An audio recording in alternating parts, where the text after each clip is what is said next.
Website-kan wuxuu bixiyaa hage isdhexgal ah oo ku saabsan anatomy-ga aadanaha. Waa hab sahlan oo lagu baran karo hababka iyo qaybaha kala duwan ee jidhka bini'aadamka. Wax walba oo la xiriira caafimaadka waxaad ka baran doontaa website-kan adoo arkaya sawirkan meesha doonta ayaa kaga dhufani. Kadib waa lagu sharxayaa haddaa u baahan tahay meeshaas ayaa ku soo dhufani oo expand oo wuu ku sii faahfaahinaya. Marka wixii aad doonto waa caafimaad la xiriira jirka bini'aadamka halkan aad ka baranaysid bilaash adoon wax lacag laga qaadin.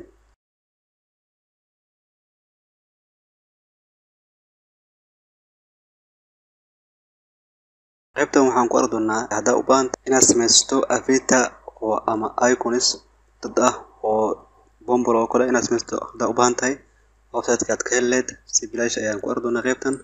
Marka sawirkan hadda waxaan ku sameynay website-ka ayaan ku sameynay waxaad doontaa nooca doonta ayaa meeshan ka samayn doontaa naqshada aad doonto. Qaybtan wuxuu ku leeyahay waxaad arkaysaa avatar style aad arkaysaa nooca doonta ayaa doorani. Kadib meeshan waxaa kaga muuqda face wajiga doonta ayaa meeshan ka qaadani haya si lamid ah timaha eyebrows wixii lamid ah meeshan ay kaga muuqdaan inta ay bedbedelay nooca doonta ilaa aad ku qanacdo. Kadib download ayaa ku dhufani. Website kasta iyo wixii ay ku dhisan yihiin oo ay isticmaalayaan haddaad u baahan tahay inaad ogaato waxaa kuu sahlaya extension Chrome uu ku imaaday oo loo yaqaano WordRunners. Marka WordRunners wuxuu ku sar karaa dhahay inaad ogaato website kasta iyo wixii uu ku dhisan yahay ama uu isticmaalayo ayaad arki doontaa. Kadib haddaa u baahan tahay website kasta inaad samaysto saas ayaa ku samaysanay. Si aad u hesho waa inaad tagto Chrome Web Store.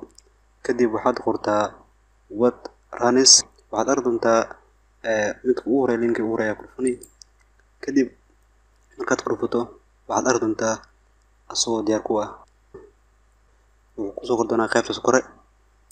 Markuu ku soo koro waxaa u baahan tahay marka website ayaa soo qaadani. Tusaale kale website-kan ayaan u baahanahay inaan ogaano wuxuu ku dhisan yahay ama uu isticmaalayo font-igu isticmaalayo waxyaalo badan meeshan ka muuqdo.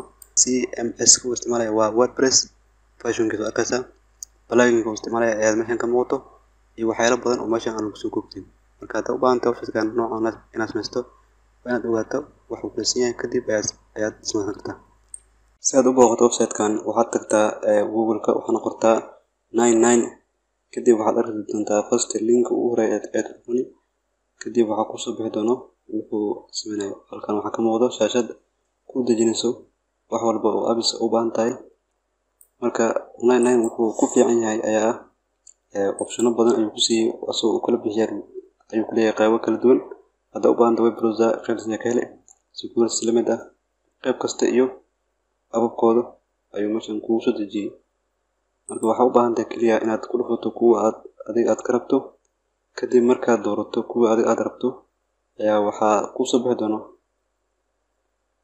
go your 99 marka kaas ayaa ku dhufan markii kuwa aad doorato aad aragto.